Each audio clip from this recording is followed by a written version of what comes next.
व्यापारी महासंघ भी दे रहा है। 2600 डस्टबिन संयुक्त व्यापारी महासंघ 17 तारीख को देगा। आपके कार्यक्रमों से उद्घाटन अनुरोध करें। थोड़ा सा सड़क वगैरह का इसमें एक ईंट भी नहीं लगी।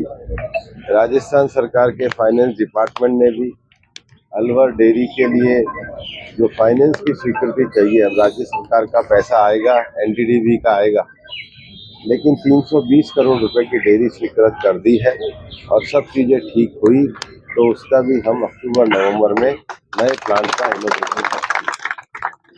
बाकी जो समिति के अध्यक्ष जी ने मुझे कंपनी बाग का विषय दिया है, मैं ये विश्वास दिलाता हूँ विषय तो आपका पूरा होगा, लेकिन मैं आना भी नहीं छोड़ूंगा। आज भी मैं कोई बुलावे पे नहीं था, अलवर में था तो सुबह निकला था, तो मैंने कहा कंपनी बाग आज घूम के आते हैं। आप लोगों ने इतने प्रेम से ये व्यवस्था करी है उसके लिए धन्यवाद।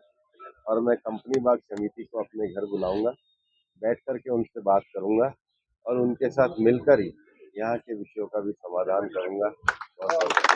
और ना हो, पर ये जिन शहरों ने भी अच्छा काम किया है उन्होंने मिल के किया, लोगों ने बिहेवियर के साथ किया।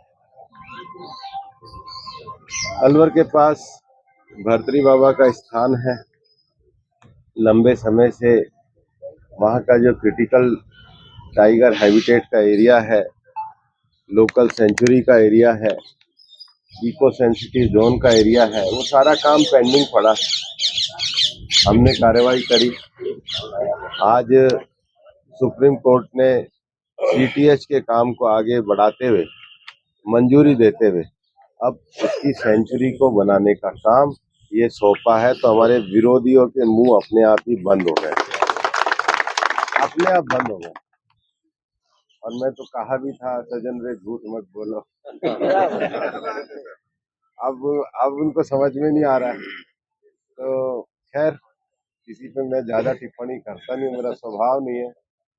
लेकिन एक बहुत लंबे समय से भर्तरी बाबा का जो स्थान है उसका जो विषय पेंडिंग पड़ा था, तो अब कांग्रेसियों पे सुप्रीम कोर्ट ने कृपा कर दी, हमारे रास्ते को आगे बढ़ाने का काम किया। हम नियमानुसार, कानून अनुसार अब उस विषय को कोर्ट के आदेश के बाद आगे बढ़ाएंगे और भर्तरी बाबा के स्थान को भी गौरवशाली बना के अलवर के सरिस्का के जो टाइगर है उनकी संख्या भी बढ़ के 48 हो गई।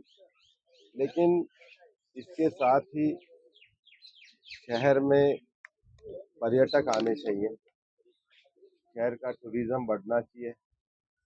तो पिछली बार हमने 8 फरवरी को टाइगर मैराथन कराई थी, इस बार भी 8 फरवरी को हम इंटरनेशनल टाइगर मैराथन कराएंगे और ये एक ऐसा उत्सव होगा जिसमें अलवर को पूरा साफ भी करेंगे और हम अलवर का नाम पर्यटन की दृष्टि से सबसे ऊपर लेकर के आएंगे। अभी मैं संजय शर्मा जी और यहाँ के हमारे अशोक गुप्ता जी रेलवे मंत्री को मिलने गए थे। हमारे रेलवे स्टेशन में एक तरफ से ही था, पीछे की तरफ से दरवाजा नहीं था। खंडेलवाल जी भी हमारे रेल सलाहकार समिति के माननीय सदस्य हैं, के जी खंडेलवाल जी, वकील साहब।